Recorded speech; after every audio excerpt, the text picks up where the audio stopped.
So we are going to start with an unshaped consciousness, desired light. Can you put that up? Scroll down a bit. An unshaped consciousness, yes. Radhe, would you like to begin? Sure. An unshaped consciousness desired light, and a blank prescience yearned towards distant change. As if a childlike finger laid on a cheek, reminded of the endless need in things, the heedless mother of the universe, an infant longingly clutched the silver vast. Insensibly somewhere a breach began, a long, lone line of hesitating hue, like a vague smile tempting a desert heart, troubled the far rim of life's obscure sleep. Okay, so we'll stop there. If I could make a suggestion and ask you to read much slower. Sure. Not so quickly. Also, we have to feel the rhythm in each line. Not only the vibration, but the poetic rhythm also. Sri Aurobindo is so aware of that. We begin. An unshaped consciousness desired light. This, we all feel that we have a consciousness, but it's usually so scattered. And this consciousness has not yet been shaped, but it still desires light. And this blank foreknowledge, this blank prescience, is yearning towards distant change. Those two lines alone are so powerful, because then he changes after that and tells us what is happening. So let's look at those two lines. Vladimir? Yes. Desired is not desired in our sense. It's deeply aspired for. Right. Well, it can't do but yet do anything else because it's unshaped consciousness within the darkness. So yes. The desire is a natural kind of movement of that aspiration of this consciousness which is not revealed yet. Yeah. So why is the prescience blank? Prescience is a foreknowledge. Yes. Why is it blank? Because there is nothing yet formed in terms of manifestation. It's not manifested in anybody yet. It is within the nature. Exactly. It's still unconscious. Yes, it is unconscious in some way. Well, it's kind of unconscious means not reflecting upon itself, not knowing itself, because it needs the body for it. If it would have the body, then it would know itself, but it doesn't have it. So, and then we have this extraordinary 4 lines. We look at these lines. We have a childlike, we have a mother, we have an infant longing. He puts all of these words in there, in these 4 lines, as if. As I've talked many times to Nilisha, Sri Aurobindo loves to use as if. His feeling of as if, he doesn't state it fully. He just says as if a childlike finger.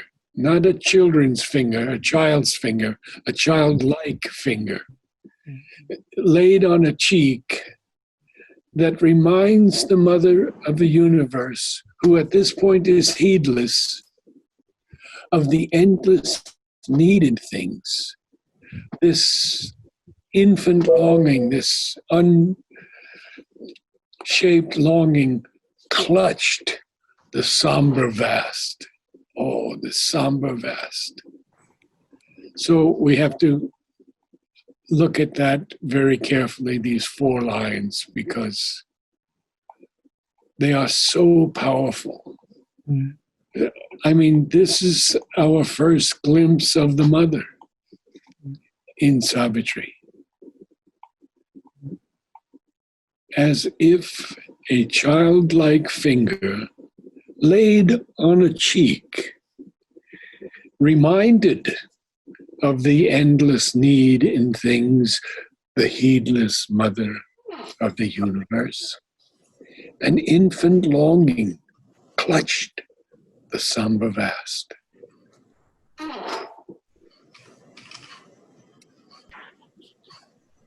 Who would like to read something? We have some new people with us. Could you introduce yourselves? Is it Monica? Monica and Ashwini. And This is Ashwini. Sorry, I'm late. Wonderful. Mhm. What do you feel, Nilisha, of 4 lines?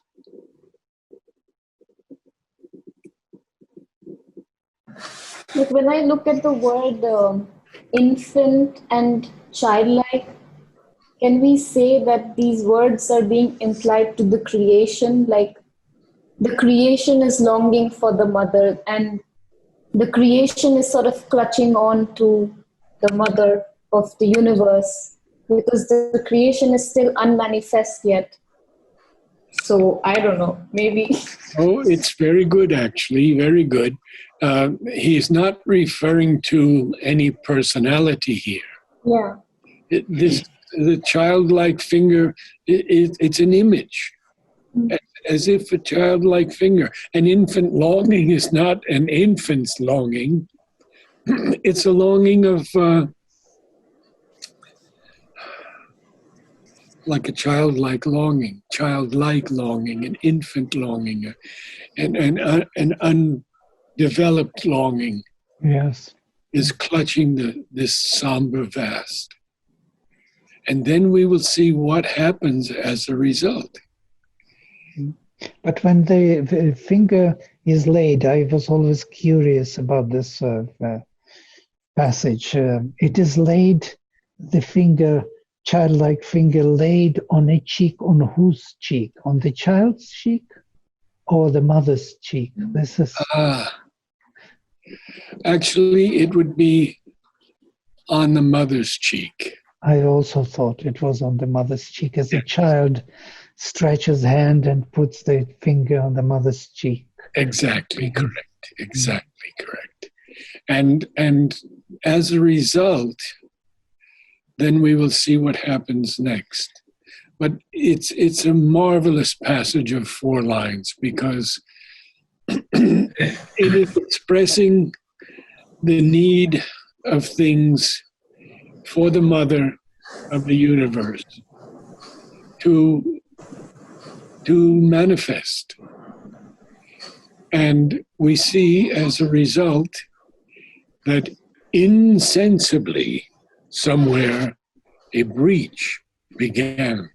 Well, we know what a breach is. It's a breakthrough. It's a tremendous breakthrough. And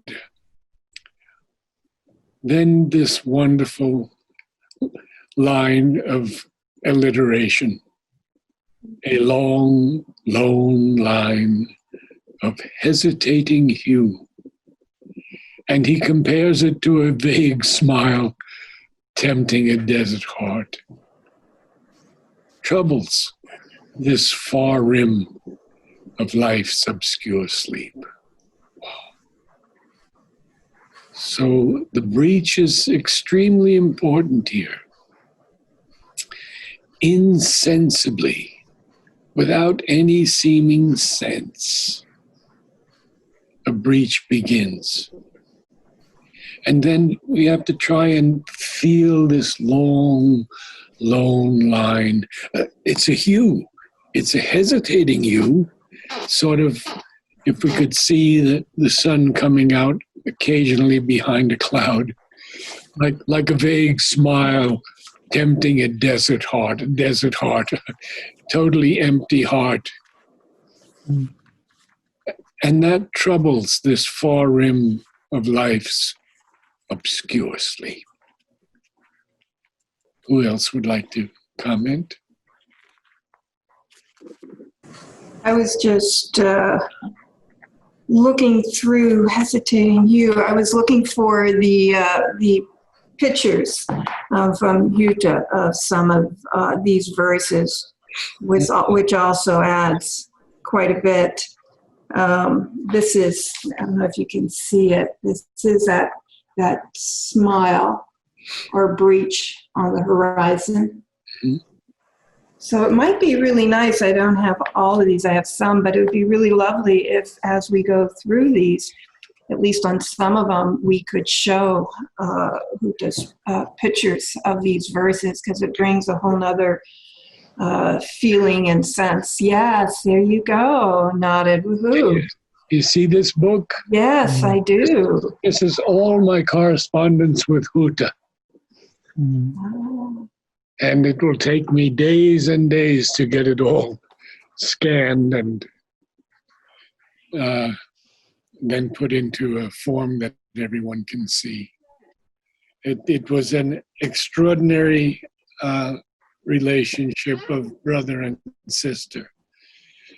And it was Mother who wrote to me and asked me if I would photograph all of Jutta's paintings. Wow, nice. And I worked for weeks and weeks. But Mother said he should not at all let the Matrimondia gardens suffer.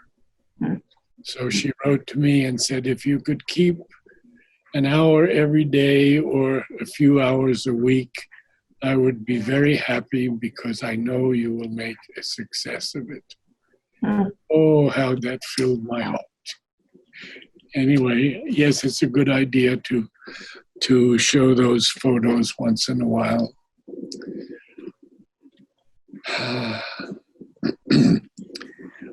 What happens after life's obscure sleep is troubled at this far rim? What happens is an eye of deity who arrives from the other side of boundlessness, looks through the dumb deeps. So let's read those lines. Is it Ashwini? Ashwini. Yeah. Could you read once? Yes. Do I start from arrived? No, starting from this arrived, yes. Yes. Okay. Yes. Okay. Arrived from the other side of boundlessness, an eye of deity peered through the dumb deeps, a scout in a reconnaissance from the sun. It seemed amid a heavy cosmic rest, the torpor of a sick and weary world, to seek for a spirit, soul, and desolate, too fallen to recollect forgotten bliss. Ah, yes. Pronunciation. I notice you roll the R in spirit. And this was a criticism of Yeats when he rolled all his R's in one of his poems. I don't know if it's still rolled. Do you know, Vladimir? Well, it's just allophone of some people say spirit, some of spirit. Yes. Well, it's for example in the UK itself, you will have so many varieties, Yes. R and R and all kind of. Yeah. Scottish will be having But- more. it's not a bad idea to look at the dictionaries that Sri Aurobindo used and how he used certain words. I like the R rolled, generally, spirit, Me too. but it's not absolutely necessary. The word weary is not weary, it's weary. Okay. Wary. Do you remember We have to learn this. I also say wary. that? It's weary. It's weary, yes. Okay, so And I have one more question. You said prescience. I heard prescience, and somehow used to this prescience. Maybe it's wrong. the best thing is that we can always look it up. And I usually go to Google and look. Could you do that for us, Nilisha?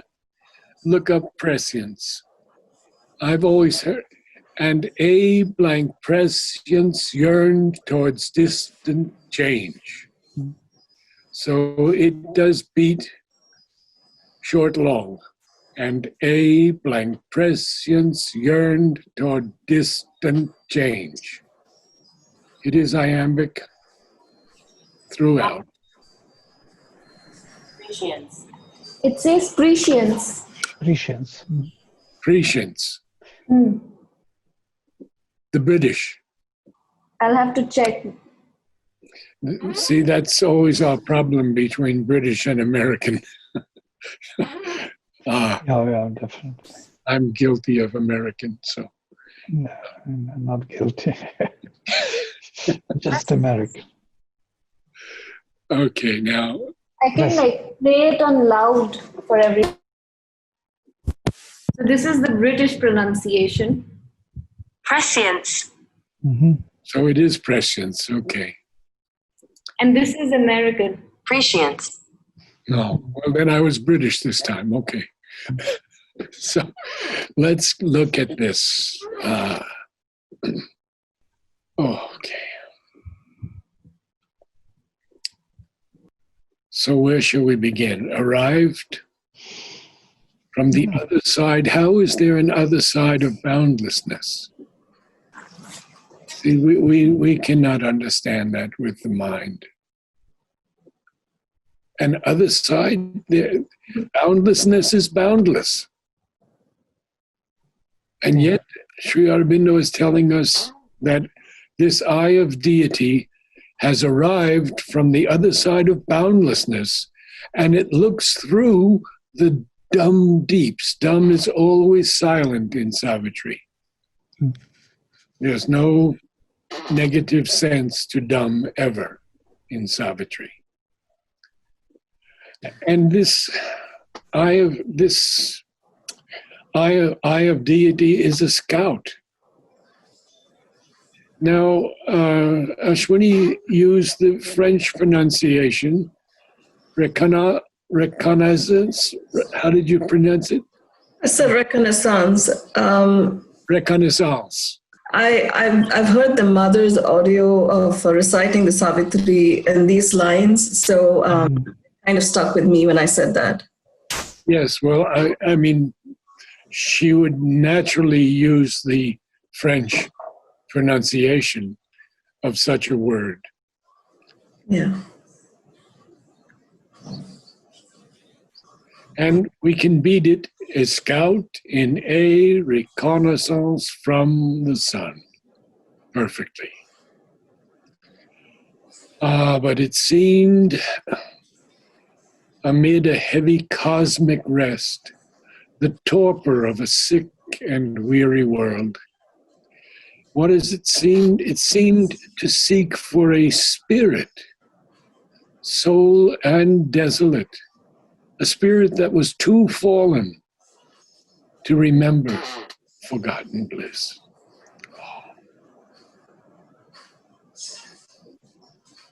As you said last week, Vladimir, it's happening again here.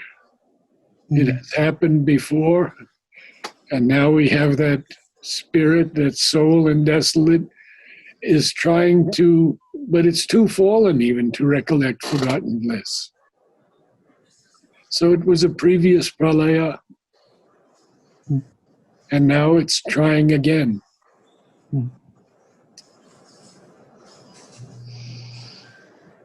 Anyone else like to comment?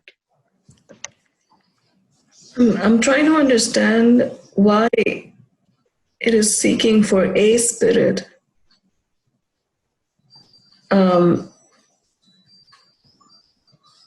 For any spirit. If it cannot, if it's forgotten, I'm just wondering what. Well, the spirit is soul alone and desolate, too fallen. So it's unable to recollect the bliss that once was. This bliss that once was, Mother tells us, has occurred many, many times. And when Sri Aurobindo, they asked, what was Sri Aurobindo doing all these millennia? He answered, simply carrying on the evolution. And we all know that Mother said she was there since the beginning of the evolution, working for it. So let's look again at the lines, because they're very important. We have this scout arriving from the other side of boundlessness with an eye of deity. An eye of deity. The divine. An eye of the divine. Peering through the silent deeps, who is also a scout in a reconnaissance from the sun. From the sun. The sun is our symbol, of course. Savitri is the daughter of the sun. And this heavy cosmic rest, that is the torpor of a sick and weary world. What world are we speaking of here, Vladimir? Yeah, the dark world of unconscious being which falls back into its own sleep, some numberless whirl, Yes. which doesn't want to come out from that torpor or that state of rest. But what is interesting, a scout came, or the eye peering through the dumb deeps, came to seek for a spirit within this fallen being. It is looking, where is that spirit in this fallen being? I want to find it. There must be something there. Some spirit must be there, because the whole fallen being is coming from the divine, basically. Exactly. Exactly. And it's seeking for that spirit. And then what happens is the line that Satprem used for his book, The Adventure of Consciousness. We'll finish with that today, I think. We do have more time. Okay. Could you scroll up a bit? Yes. And this spirit which he is looking in, this fallen being, is also desolate. That's very desolate. Very, very, very, very desolate. That sick and weary world, that desert heart even. There are so many references here to this spirit seems to be alone. Spirit that's alone and desolate. And too fallen. Mm-hmm. So alone, soul, desolate, too fallen. Sri Aurobindo gives us everything in this picture. And also a reminder that this spirit once had bliss, but now the bliss is forgotten.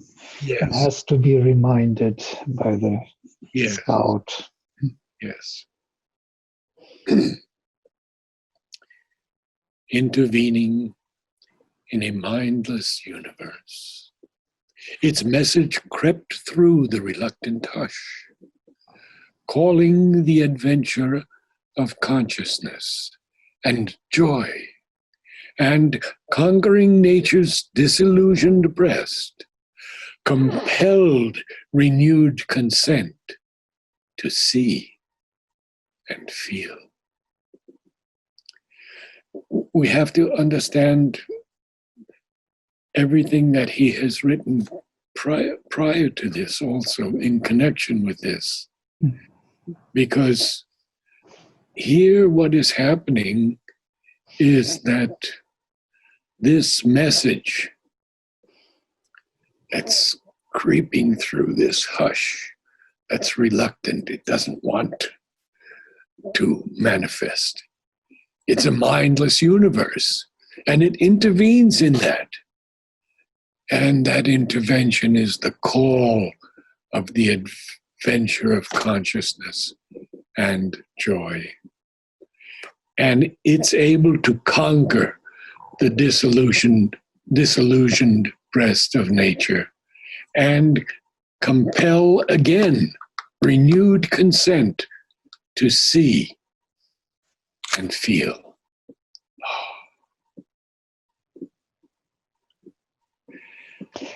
Interestingly, may I today read the message where Mother explains that every attempt, actually, until everything is done, nothing is done. And every attempt of our change is as if failure, every time a failure, see. Every change which we receive, every victory which we get is actually showing us again that we have to start from zero. And again, as if from zero. Every time, whatever change we achieved in our life, it looks like there was no change. This infinite inconscient, which is constantly intruding, constantly bringing new challenges, new dimensions of incapacity of us being in this darkened or separated universe, is constantly a reminder of this work. And you can see it here in this passage very beautifully. Yes. Again, it is compelled renewed consent. Again, this consent has to be renewed again to see and feel. Again, they attempt to come to victory, and again to fail, and again to start. And it is going on and on until the work is done and everything is conquered. Yes, exactly. And I remember a letter from Mother to Jyoti Priya. And Mother says, to you who have realized your soul. Incredible, to you who have realized your soul. And when Jyoti Priya met Raman Maharshi, he said to her, you are already a realized being, but you're not aware of it. And so Mother says to Jyoti Priya, to you who have realized your soul, understand that until you can change everyone else, it's a long letter, you are not complete. And this is that idea of failure's a strong word, but it's apt. It is apt. Until everything can be conquered, nothing is truly conquered. Mm-hmm. Good, Vladimir, very good.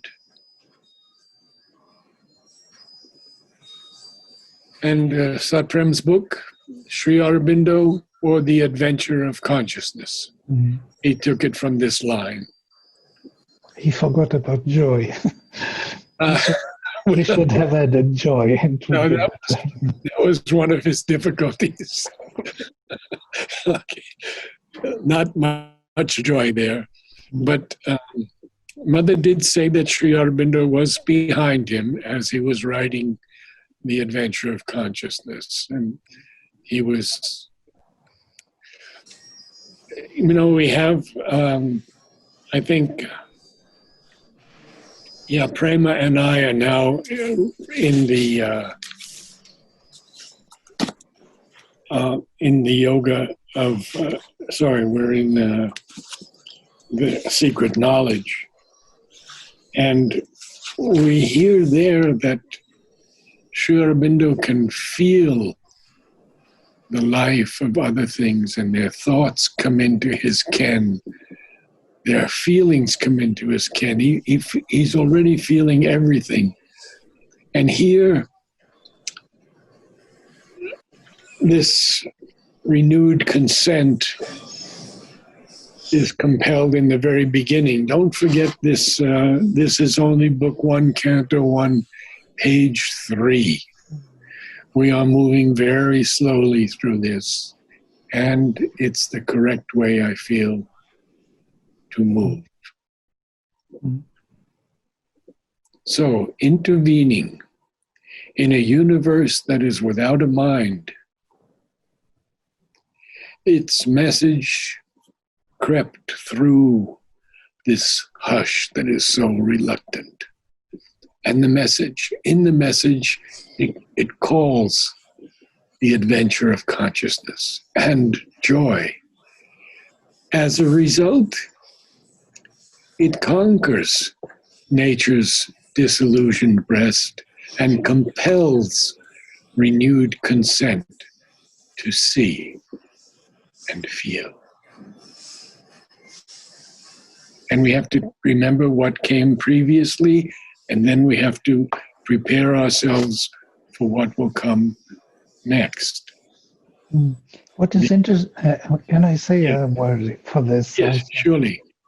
What reminds me, for the first time I see that since we discussed already Sankhya, the Sankhya which is coming much later as a philosophy or vision, there is Purusha who is attending to Prakriti, and when he attends to her, so to say, he's kind of starting in her the movement of being. She becomes alive, as it were, and creates all those faculties of consciousness, all those karmendriyas and jnanendriyas and buddhi and manas and ahankara.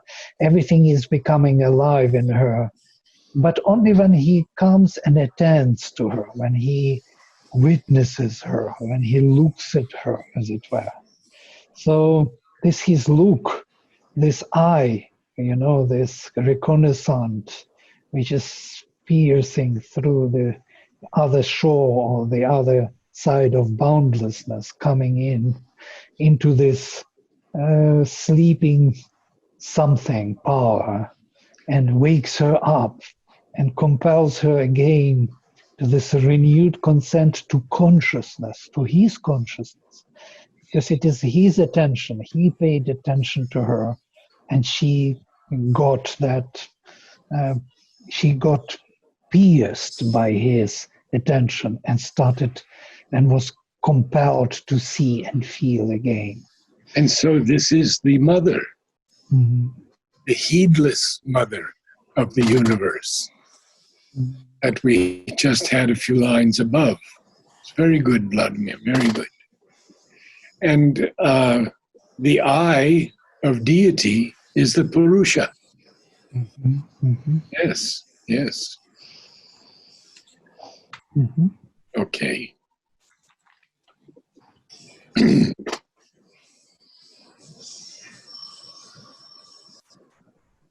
Who would like to read?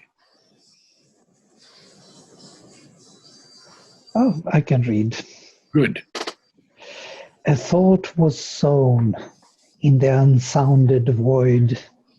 A sense was born within the darkness depths. A memory quivered in the heart of time, as if a soul long dead were moved to live.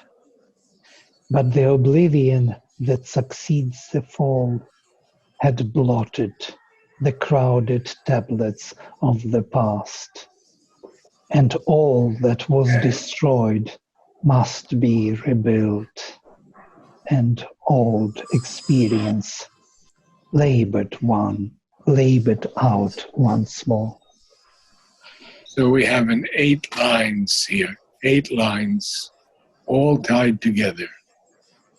And perhaps I could read just a little bit in a letter of Sri Aurobindo to Amal. I can never be certain of newly written stuff, I mean in this Savitri, until I have looked at it again after an interval. Apart from the quality of new lines, there is the combination with others in the whole, which I have modified more than anything else in my past revisions. It is so important for us to see this as a whole, not in pieces. See the whole thing of Book 1, Canto 1, the symbol dawn, as the dawn beginning and how things are going to be rebuilt. It's so important. A thought was sown in the unsounded void. When we sow something in horticulture, we usually throw it out with our hand, like grains that we want to grow. And here a thought is sown in this unsounded void. There'll be a lot to talk about in this, and we'll have to end with these 8 lines. And a sense was born within the depths of darkness. A memory quivers in the heart of time, as if a soul long dead were moved to live. But the oblivion that succeeds the fall had blotted the crowded tablets of the past. All that was destroyed must be rebuilt, and old experience labored out once more. Yeah. Incredible. So much here, yes, so much. A thought was sown. So this thought was sown in the unsounded, the void unsounded. To sound something is to penetrate its depth. We use a sounding line in the sea. We used to, now we have digital everything, but it used to be a piece of metal on a long string, and we would sound the depths of something. We could tell how many meters deep it was. So it's an unsounded void, a void that has never been sounded, so deep. And a sense was born within the darkness depths. Also a memory quivered. When we quiver, we shake. The heart of time. As if again, as if a soul long dead were moved to live. As if only, huh? But the oblivion that succeeds the fall, that comes after the fall, had blotted the crowded tablets of the past. All the past history has been blotted. And these tablets are so crowded that they're all blotted. So therefore, everything that was destroyed now has to be rebuilt. And even old experience has to be labored out once more. And we'll end with the last line after we've discussed this, because that's so important. So let's go back. A thought was sounded. Anyone like to comment? Maybe a few words I can say. We have the same imagery. I think it is in the Veda where this manas, or the seed of this mind, or the thought, as it were, was actually put into this void, which was at the beginning, and from there all creation comes into existence. By the way, in the same way, Krishna says in the Gita that he conceives, he puts the seed into the Brahman, into the spirit, and where spirit is yoni. Actually, it's like a location, yoni, which holds the universe, the mother. Samam Brahman, the Brahman which is equal in every way. He casts the seed from which all universe comes into existence. Yes. So he conceives the universe in a way. So this is the conception by the thought, yeah? And to cast the seed into the unsounded void, into that void which is like a spirit waiting to be conceived by the divine. The same image which is from before this, for the eye which is peering through, and the scout of the reconnaissance of the sun. The same idea of the divine attending to this void which is soulless, soundless, forgotten bliss, fallen again, succeeds the fall. This is also an important reminder that there was a fall. Yes. There was no fall before also. There was some other state which preceded the fall. So there was the fall, and after the fall there was an oblivion which followed it and blotted the crowded tablets of the past. So the past was separated from us. We have no access to it. We do not know what happened in the past. There was a gap. And yes, and everything that was destroyed had to be rebuilt.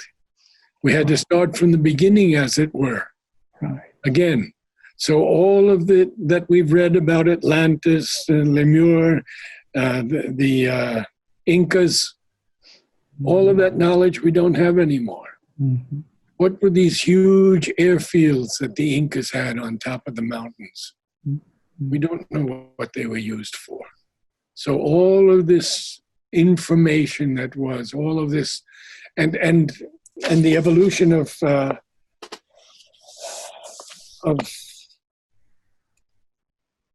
planes, satellites, other things, was far more than we have in this present age. Far more developed. Atlantis especially. So we know only that everything that was destroyed now has to be rebuilt. And old experience has to be labored out once more. Period. Full stop. And then all can be done if the God touch is there. Through even the darkest passages of Savitri, when Ashwapati Sri Aurobindo has to enter these realms of falsehood, mother of evil, sons of darkness, he always lifts us at one point. And here he lifts us again. All can be done if the God touch is there. Thank you all. Namaste. Namaste.